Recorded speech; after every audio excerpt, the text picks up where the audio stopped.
దేవుని నామమునకు స్తోత్రములండి. నాటి ధ్యానాంశము మకుట ధారణము 2వ భాగమండి. మూలవాక్యముగా ఇదిగో నేను త్వరగా వచ్చుచున్నాను, ఎవడును నీ కిరీటము అపహరింపకుండునట్లు నీకు కలిగిన దానిని గట్టిగా పట్టుకొనుము. ప్రకటన గ్రంథం 3వ అధ్యాయము 11వ వచనం ప్రకారము నిన్నటి దినమున మరి దేవుడు మనము ఏ విధముగా ఉంటే దేవుడు మనకు కూడా ఆయన కిరీటములను ఇచ్చి మనల్ని అలంకరింపజేసి ఆ పరలోక రాజ్యములో తీసుకువెళ్ళడానికి మనకి కొన్ని మాటలు నేర్పించినందుకు వేలాది స్తోత్రములండి. మరి అటువంటి కిరీటములను అర్హత పొందుకోవడానికి పరిశుద్ధ వాక్యము వెలుగులో మనము ధ్యానిద్దామండి. మొదటిగా అతిశయ కిరీటము. తెస్సలోనికీయులకు రాసిన మొదటి పత్రిక 2వ అధ్యాయం 9వ వచనం ప్రకారము ఆయన రాకడ సమయమున ఆయన ఎదుట నిలవగలిగిన అర్హతతో మనకు ఉండినట్టి నిరీక్షణ ఆనందమే ఆయన ఇచ్చు అతిశయ కిరీటం. ఉందా మనలో ఆయన కొరకైన నిరీక్షణ? ఆయన ఎదుట నిలవగలమా అని మనల్ని మనం ప్రశ్నించుకొని మరి ఆయన వచ్చే సమయమునకు మనము సంతోషముగా ఆయన కీర్తిస్తూ ఆయన కోసము నిరీక్షిస్తూ ఆయన ఇచ్చే అతిశయ కిరీటాన్ని పొందుకోవడానికి సిద్ధపడదామండి. రెండవదిగా అక్షయ కిరీటం. కొరింథీయులకు రాసిన మొదటి పత్రిక 9వ అధ్యాయము 25-27 వచనములలో సువార్త ప్రకటనలలో పాలివారమే అన్ని విషయములలో మితముగా ఉండి యేసు అను గురి యొద్దకు పరిగెత్తచ్చు శరీరమును నలగగొట్టుకొని లోపరుచుకొని భ్రష్టత్వము నుండి తొలగిన వారికి ఆయన ఇచ్చు బహుమానము అక్షయ కిరీటము. ఇది శాశ్వతమైనది, క్షయము కానిది, అనగా నశించేది కాదండి. ఇది అక్షయము. భ్రష్టత్వము నుండి దూరపరచబడగలుగుతున్నామా పరిశీలించుకుందామండి. దేవుడు అనుగ్రహించు ఆ అక్షయ కిరీటము మనము పొందుకోవడానికి ఆ బహుమానపు పందెములో మనము పోరాడదామండి. పోరాడి అక్షయ కిరీటం పొందుకుందామండి. మూడవదిగా జీవ కిరీటం. యాకోబు పత్రిక 1వ అధ్యాయం 12వ వచనం ప్రకారం శోధన సహించి నిలిచి గెలిచిన వారికి వాగ్దాన పూర్వకముగా అలంకరింపబడుతున్నది. అలాగే మరణం వరకు నమ్మకముగా ఉండుము, నేను నీకు జీవ కిరీటం ఇచ్చేదనని ప్రకటన గ్రంథం 2వ అధ్యాయం 10వ వచనంలో అంటున్నారండి ప్రభులు వారు. మరి మనము శోధన జయించామా? మరణం వరకు నమ్మకంగా సేవ చేయగలుగుచున్నామా పరిశీలించుకుందామండి. అటు రీతిగా మరి మనల్ని మనం పరిశీలించుకొని శోధనలన్నీ కూడా జయించి ఆ జీవ కిరీటం పొందుకోవడానికి దేవుడు మనకి ఆ యొక్క ఆత్మ నింపనుగాక. 4వ కిరీటం అండి, దయా కిరీటము. కీర్తన గ్రంథము 65వ అధ్యాయము 11వ వచనం ప్రకారం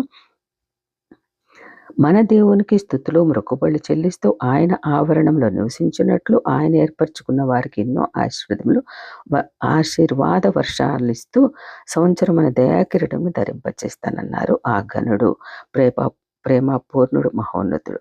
మన నోట నుండి ఎట్టి స్తుతి సంకీర్తనలు వెలువడుతున్నాయో పరీక్షించుకుందామండి. ఆయనను మరి కష్టములో, నష్టములో, సుఖములో, సంతోషం, దుఃఖంలో, ఆనందంలో అన్నిటిలో మనము దేవుడిని స్తుతిస్తూ ఉండినప్పుడు ఆ ప్రేమ పూర్ణుడు మనకి సంవత్సరం అనే దయా కిరీటమును ఇస్తూ దినదినము మనల్ని నూతన పరుస్తూ నూతన వాత్సల్యం నింపుతున్నందుకు ఆ దయా కిరీటం పొందుకోవడానికి దేవుని దగ్గర పోరాడదామండి.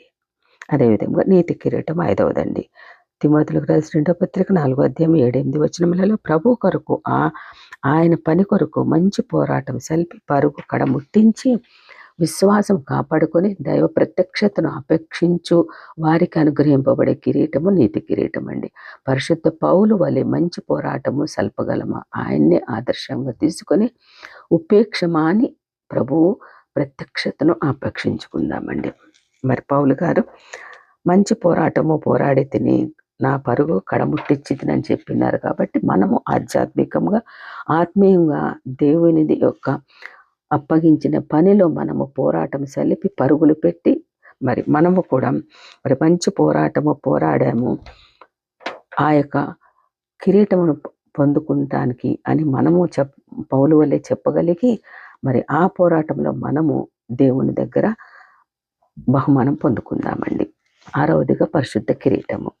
యాజకుల కొరకు అభిషేక సమయమున యాజకుని తల మీద బాగా ఉంచి దాని మీద పరిశుద్ధ కిరీటము ఉంచవలెను. నిర్గమకాండము 29వ అధ్యాయము 6-7 వచనములండి. అతను అనగా అహరోను తల మీద పాగాను పెట్టి అతని నొసట పరిశుద్ధ కిరీటముగా బంగారు రేకును కట్టెను. ఇట్లు యెహోవా మోషేకు ఆజ్ఞాపించాలి. లేవికాండము 8వ అధ్యాయం 9వ వచనం ప్రకారం పరిశుద్ధత లేనివాడు ప్రభువును చూడలేడు. నీవు యాజకుడు కాగూరినచో పరిశుద్ధత కలిగి ఉన్ననే పరిశుద్ధ కిరీటం ధరించుకోగలవు. దేవుని యొక్క సేవ చేయగలిగిన సేవకుడు కావలసిన అర్హతలు కావాలని అంటే ఆ పరిశుద్ధ కిరీటం పొందుకోవాలంటే దేవుని చెంత తూచా తప్పకుండా భక్తి కలిగి ఉండగలిగినప్పుడు మరి దేవుడు ఇచ్చే బహుమానము, దేవుడిచ్చిన ఆ పరిశుద్ధ కిరీటము సేవ చేయడానికి దేవుడు దయచేను కాక. అదే విధముగా 7వదిగా మహిమా కిరీటం అండి. పేతురు రాసిన మొదటి పత్రిక 5వ అధ్యాయం 4వ వచనం ప్రకారం బలిమి చేత కాక దేవుని చిత్త ప్రకారం ఇష్టపూర్వకముగాను దుర్లాభాపేక్షతో కాకుండా సిద్ధ మనసుతోనూ దేవుని మందను పై విచారణ చేయుచు దానిని కాయచు ఆ మందపై ప్రభుదైనట్లుండుగా మాదిరికరులుగా ఉండే కాపరులకు మన ప్రధాన కాపరి ప్రత్యక్షమే అనుగ్రహించేదే వాడబారనిదైన మహిమ కిరీటం. ప్రధాన కాపరి యేసు ఉండి అట్టి మహిమ కిరీటాన్ని పొందగలిగే కాపరుల జీవితం ఎంతైనా ధన్యకరమండి.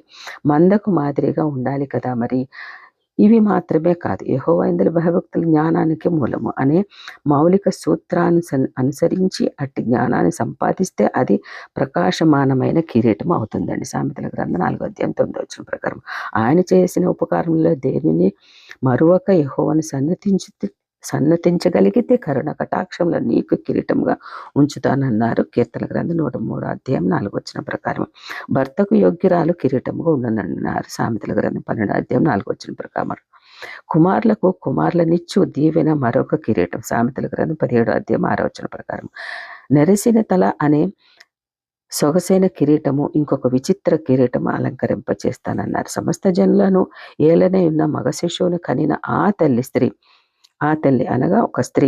ప్రకటన గ్రంథం 12వ అధ్యాయము 1వ వచనం ప్రకారం శిరస్సు మీద 12 నక్షత్రముల కిరీటం ఉండుట ఎంతో గొప్ప భాగ్యము. ఇన్ని వాగ్దానాలతో కూడిన కిరీటాలు ఆ ప్రభు నీకు ఇస్తానంటున్నారు. కనుకని ఆయన నిన్ను హెచ్చరిస్తున్నారు. ఎవరును నీ కిరీటం అపహరింపకుండానట్లు నీకు కలిగిన దానిని గట్టిగా పట్టుకును. అవును, కలిగి ఉన్నదేది ఆయన లేకుండా కలగలేదు. సమస్తమును ఆయన మూలంగా కలిగిన. యోహాను సువార్త 1వ అధ్యాయము 4వ వచనం ప్రకారం ప్రభువును కలిగి ఉంటే గట్టిగా పట్టుకో, సాతానును అపహరింపనీయకు. ఆయన నుండి పొందిన కిరీటం జాగ్రత్తగా పరచుకోవాలండి. అసలు ఎట్టి కిరీటం ఉన్నావో, పొందుటకు ఎట్టి అర్హత ఉన్నదో పరిశీలించుకోవాలండి. అప్రమత్తంగా ఉండకపోతే నీ కిరీటము అపహరింపబడుతుంది, క్రింద పడిపోతుంది. అందుకు గల కారణములను రేపటి దినమున దేవుడు మనకు నేర్పించును గాక. ఈ దినమున కొన్ని కిరీటముల గురించి 7 కిరీటముల గురించి దేవుడు నేర్పించినందుకు వేలాది స్తోత్రములండి. రేపటి దినమున మరికొన్ని ఆధ్యాత్మికమైన విషయాలు మరి ఈ కిరీటముల గురించి దేవుడు నేర్పించును గాక. ఆమేన్.